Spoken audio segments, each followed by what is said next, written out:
이제 엘리야가 사르밧 과부의 집에 거처하고 많은 시간이 지났습니다. 그리고 또 자신이 가뭄을 선포한 지 3년이 지나 엘리야는 가뭄 종식의 예언을 위해서 다시 아합과 만납니다. 1절에서 하나님께서 말씀하십니다. 너는 가서 아합에게 보이라. 내가 비를 지면에 내리리라.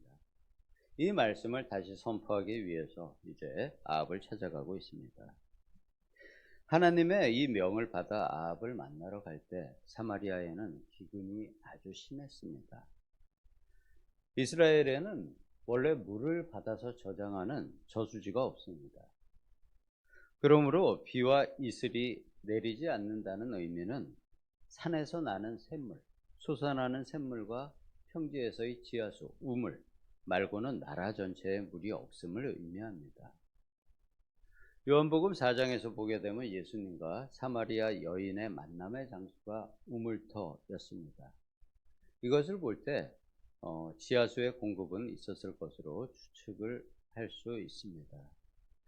엘리야가 이제 사르밧의 과부에게 가서 생활하는 동안 사마리아에서는 엘리야를 찾기 위해서 많은 일들이 있었음을 오늘 말씀에서 볼 수가 있습니다.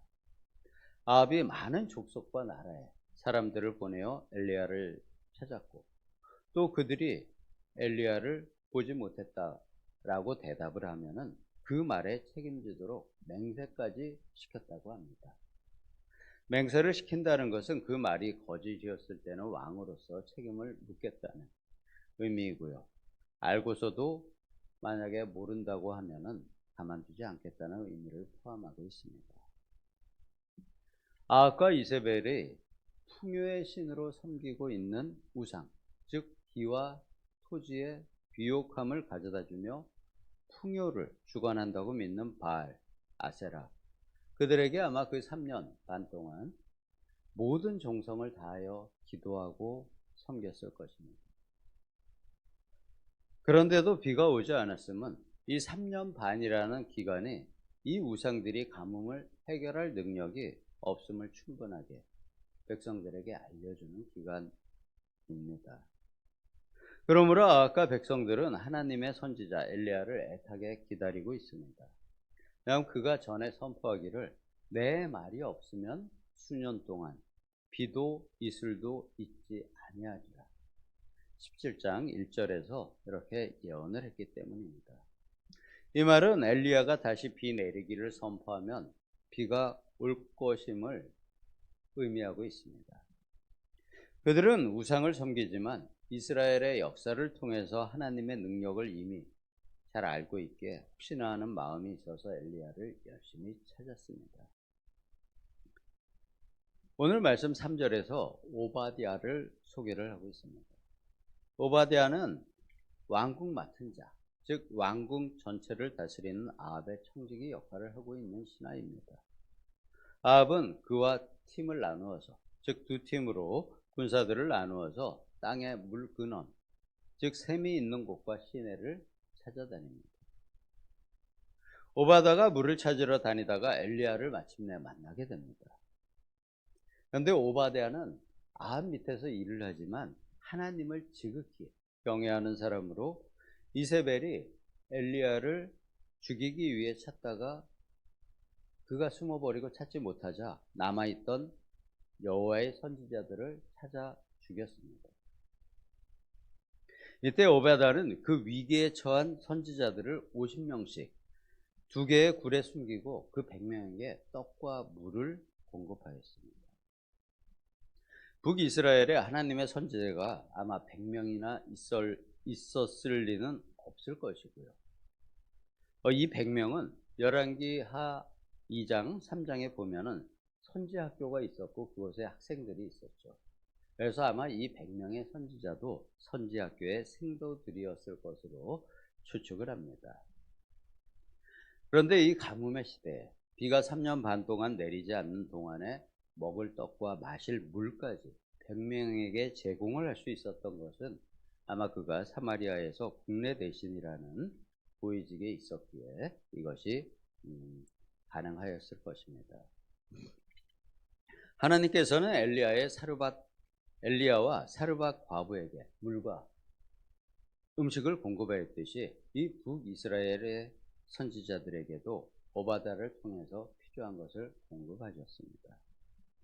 그는 아합의 대신으로 있으면서 하나님의 귀한 사역을 담당한 사역자였습니다.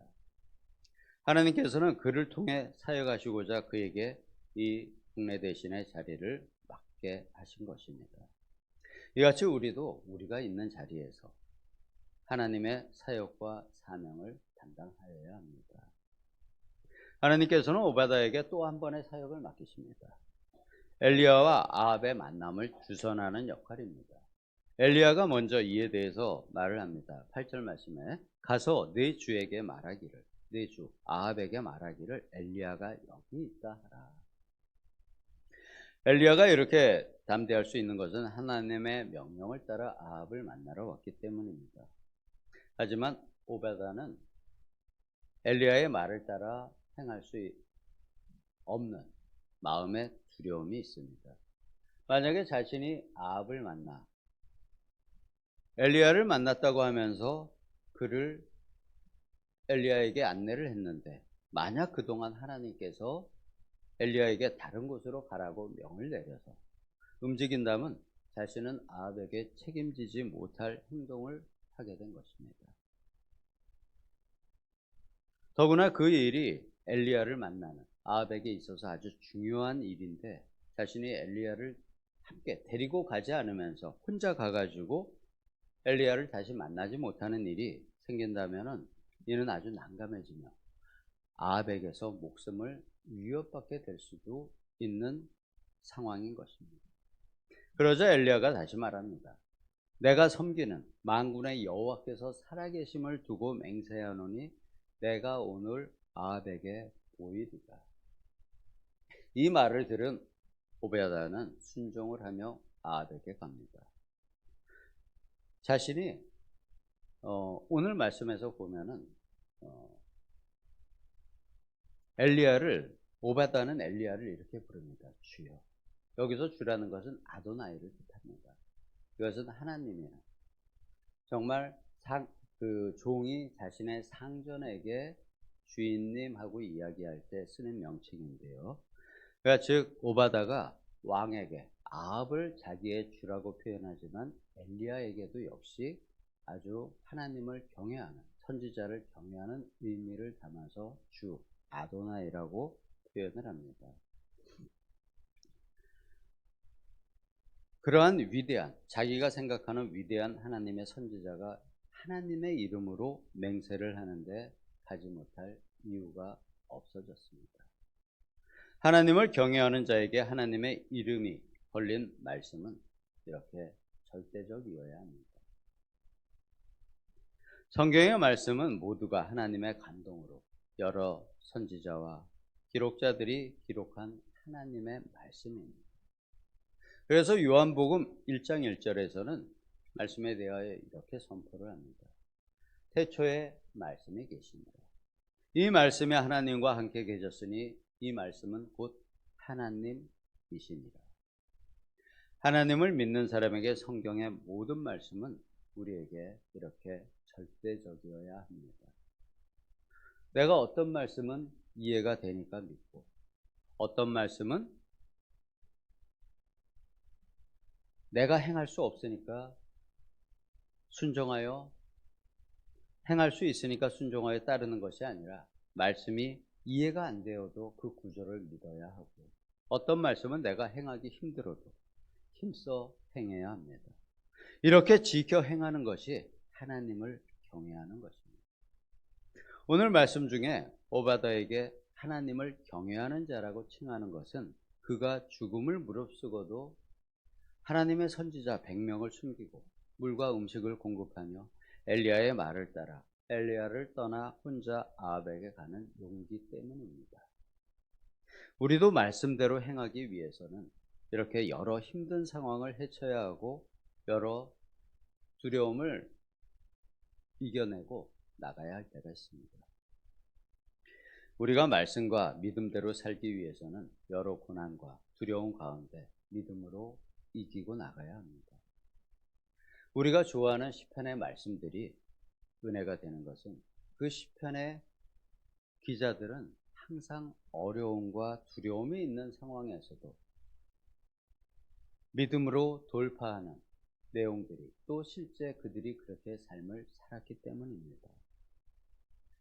다윗이 위대한 것은 하나님 한 분만 의지하여 많은 시련과 두려움을 이기고 하나님 마음에 합한 삶을 살았기 때문입니다.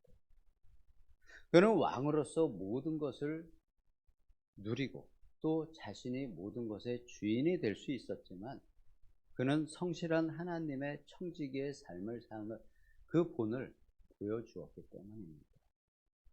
내가 주인으로 교만하지도 아니하고 하나님의 청지기로서 또 두려움 없이 인도하시는 삶을 살아가시는 우리 모든 성도님들 되시기를 예수님의 이름으로 축복합니다. 네, 기도하겠습니다. 오늘 아합과 오바다는 엘리야와 오바다는 두려운 상황들이 있었지만 하나님을 믿고 인도하시는 대로 나아감을 보았습니다. 우리도 여러 두려운 상황들을 만나지만 그 안에서 인도하시는 아버지께서 예비하신 길을 잘 걸어갈 수 있기를 예수님의 이름으로 기도합니다. 아멘.